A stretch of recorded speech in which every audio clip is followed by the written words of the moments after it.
Hello అండి, అందరూ ఎలా ఉన్నారు? Welcome back to our channel. ఈరోజు స్పెషల్ ఏంటో చూద్దామా? ఈ చల్లటి వాతావరణంలో వేడివేడిగా మసాలా వడలు చేసుకుందామని ఈరోజు మసాలా వడలు చేశాను. ఎలా చేశానో చూపిస్తాను రండి. ఒక హాఫ్ కప్పు శనగపప్పు, అలాగే హాఫ్ కప్పు మినపప్పు, అలాగే హాఫ్ కప్పు పెసరపప్పు. ఈ 3 రకాల పప్పులతోటి నేను మసాలా వడ చేసుకుంటున్నాను. ఎప్పటికీ ఒక్క పప్పుతో చేసుకుంటే ఏముంటుందబ్బా, కొత్తగా ట్రై చేస్తేనే కదా. ఆ పప్పులన్నింటినీ ఒక గిన్నెలో వేసుకొని మంచిగా వాష్ చేసుకోవాలి ఒక 2-3 సార్లు. ఈ పప్పులను మంచిగా వాష్ చేసుకున్న తర్వాత వాటర్ వేసుకొని ఒక 2 గంటల పాటు నాననివ్వాలి.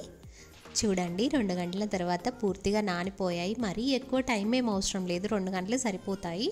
ఇలా నానిన పప్పును మిక్సీ జార్లో వేసుకొని ఒక హాఫ్ వరకు వేసుకొని దాన్ని ఇలా మెత్తగా పేస్ట్ లాగా చేసుకోవాలి. మరీ మెత్తగా కాదు, అలాగని చెప్పేసి మరీ బరకగా కూడా కాదు.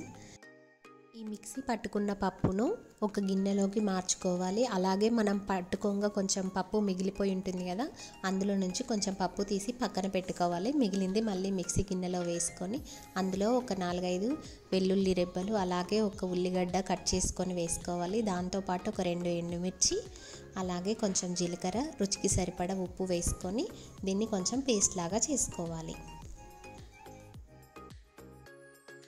చూడండి, ఇలా పట్టుకోవాలి. మనం ఇందులో ఉల్లిగడ్డ వేసాం కదా, అందుకే అది కొంచెం వాటర్ లాగా వచ్చేసి తొందర మెత్తబడిపోతుంది. దాన్ని కూడా మనం ఇందాక పప్పు వేసుకున్న గిన్నెలోకి మార్చుకోవాలి. మనం ఇందాక కొంచెం తీసి పెట్టుకోవాలని చెప్పాను కదా, ఆ పప్పు వేసుకొని అలాగే కొంచెం కట్ చేసిన కరివేపాకు, కట్ చేసిన కొత్తిమీర వేసుకొని మంచిగా మిక్స్ చేసుకోవాలి. కరివేపాకు ఇంకా కొత్తిమీర కొంచెం ఎక్కువైనట్టు అనిపిస్తుంది కదా, నేనే ఎక్కువ వేస్తాను. తెలియకుండా పిల్లలు తినేస్తారు కదా అని చెప్పేసి ఎక్కువ వేస్తుంటాను. అలాగే కొంచెం ధనియాల పొడి, కొంచెం కారం వేసుకోవాలి. మనం ముందు 2 ఎండుమిర్చి వేసాం కదా, అందుకే కొంచెం తక్కువ వేసుకోవాలి కారం, చూసుకుంటూ వేసుకోండి. అంతా మంచిగా మిక్స్ చేసుకున్న తర్వాత దీన్ని పక్కన పెట్టి గ్యాస్ మీద డీప్ ఫ్రై కోసం ఒక కడాయి పెట్టుకొని ఆయిల్ వేసుకోవాలి.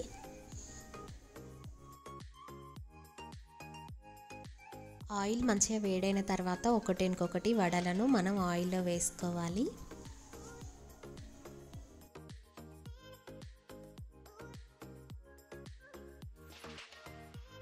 రెండు వైపులా మంచిగా కాలిన తర్వాత వీటిని తీసేసుకోవాలి.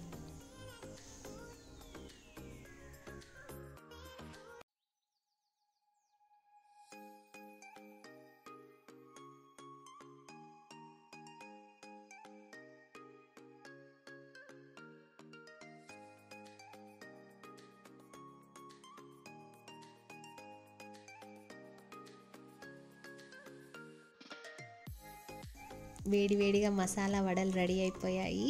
చాలా అంటే చాలా బాగుంటాయి. దీని టేస్ట్ అసలు వేరే లెవెల్ అంతే. ఈ చలికాలం స్టార్ట్ అయిన దగ్గర నుంచి పిల్లలు ఇంటికి వచ్చేసరికి చలి స్టార్ట్ అయిపోతుంది. అలాంటి టైంలో వాళ్ళు వచ్చేసరికి వేడివేడిగా ఇవి చేసి పెట్టారనుకో, వాళ్ళు చాలా బాగా ఎంజాయ్ చేస్తారు. తప్పకుండా ఒకసారి ట్రై చేయండి. మీకు ఎలా కుదిరాయో నాకు కామెంట్ చేయండి. మన ఛానల్ని కొత్తగా చూస్తున్న వారు ఎవరైనా ఉంటే తప్పకుండా సబ్స్క్రైబ్ చేసుకోండి. Bye bye, take care.